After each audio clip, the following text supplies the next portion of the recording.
Welcome to your Elegant Themes ePanel tutorial. In this tutorial we'll go through the general features of ePanel. This is the panel that appears on all Elegant Themes for WordPress. Now once you've logged into your website, you'll find the ePanel under Appearance and go down to Theme Options. It will be the name of your theme and Theme Options, so click on that. And you'll arrive at your ePanel. This is where you can change lots of different elements of your website, and we'll go through that now. The very first option in the left-hand column of the ePanel is General Settings, and by clicking on General Settings you'll see you have three tabs. These usually are General, Homepage and Featured Slider. That's if your theme has a featured slider. On the General tab, all these options in this section apply to the overall look of your website. So anything that's changed here will affect your whole entire website. First one is logo. This is where you can type the URL of where your logo sits on your server. It can be the URL, or you can directly upload an image by clicking on the button that says Upload Image and choose a file from your computer to upload. Or you can type the URL directly here or choose a photo or image from your media library. Your favicon, this is the small icon that appears in the menu bar up here in your browser. This is where the URL appears, and next to it there is a little icon. In this case it's just a standard default document icon, but you can actually make this anything you want. The image size here should be 16 pixels by 16 pixels, and then upload that image to your server, and you can type the URL here or upload that image by clicking the Upload Image button. The next option is background color, and if you click on that box you'll come up with a color options area where you can just directly choose the color that you'd like, or you can just type in the hexadecimal color here. Just remember to always start it with a hash symbol and then the number of the color. Now, your theme should have different texture or background options, and this is where this will appear here. So you can just click on the default and you can see in this theme it has quite a lot of different options. If you'd like to change that, just pick one and then remember to save this at the bottom of the screen and then view your website. We'll leave it on default for the moment. And that will just change the background texture of the particular theme. Also, you can put in a background image. Now here you type the URL of the image, or you can upload the image directly or choose from your media files. In this particular theme we've got choices of fonts. The header font is the font used for all the major headings. This is either your header ones or the large big type on your website. You can also change the color. Again, this is a hexadecimal color, or pick from the color selector tool here. And remember to start that with a hash symbol if you're just typing in the color directly. The body font can be changed to anything in the list. Again, just pick a font and then you can also choose a font color here. Again, the same procedure with the color selector or just typing in your hexadecimal color. The thing to remember at this stage, any changes you make, it's a great idea to go down to the bottom of the ePanel and click Save. None of your changes will take place until you do that. Now this section here gives you some ways to stylize different aspects of your website. Your blog style post format here, this is to either enable or disable the truncating your blog formats. As a default on your home page, the theme chooses to truncate your blog post so that the whole blog post doesn't actually appear on the front page, because that would make it extremely long. If you do actually want them to appear in full, then all you would do is enable this option. This option here is where the theme will take the first image on your blog post page. So if you're adding an image to your blog post, it will pick that image to be the main featured image of the blog post. If it's disabled, then you need, as it is in this case, then you need to specify an image in the options in your blog post. This is usually under custom elements, and you can just type in the URL of the image that you'd like to appear as the main image for your blog post. Show Twitter icon. These social media elements here only appear on themes where it is enabled. So you either simply enable it or disable it, and it will show Facebook, Twitter, and RSS icons. And if it is social media is enabled on your particular theme, these next sections are where you would type your Twitter profile URL, which goes directly to your Twitter profile. Your RSS feed URL goes here. This is to your RSS feed to your blog. And your Facebook profile URL goes here.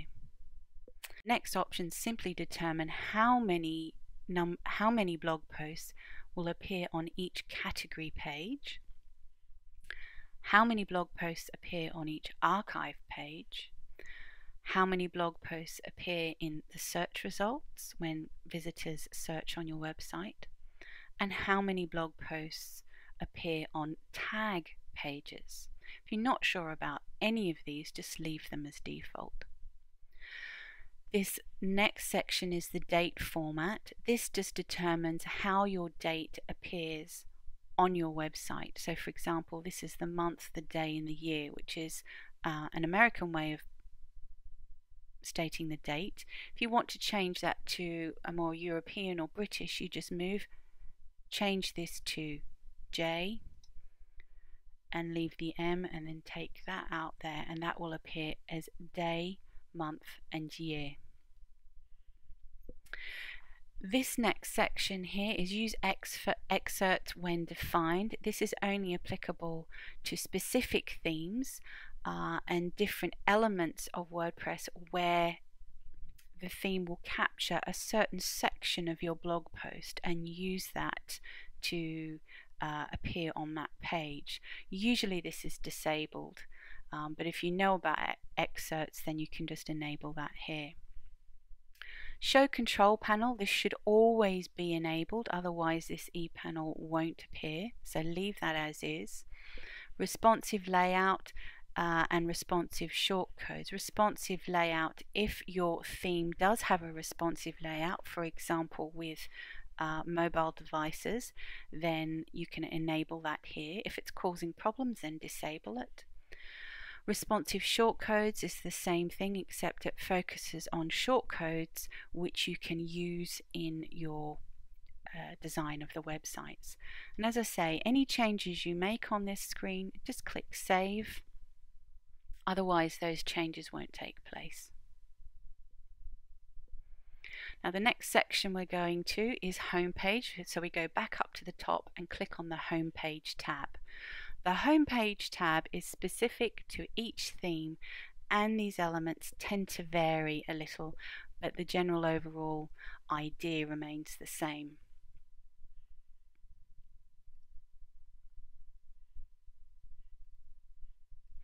If your theme has content areas which are small blocks of text, you can enable this option here. Just click Enable or Disable it.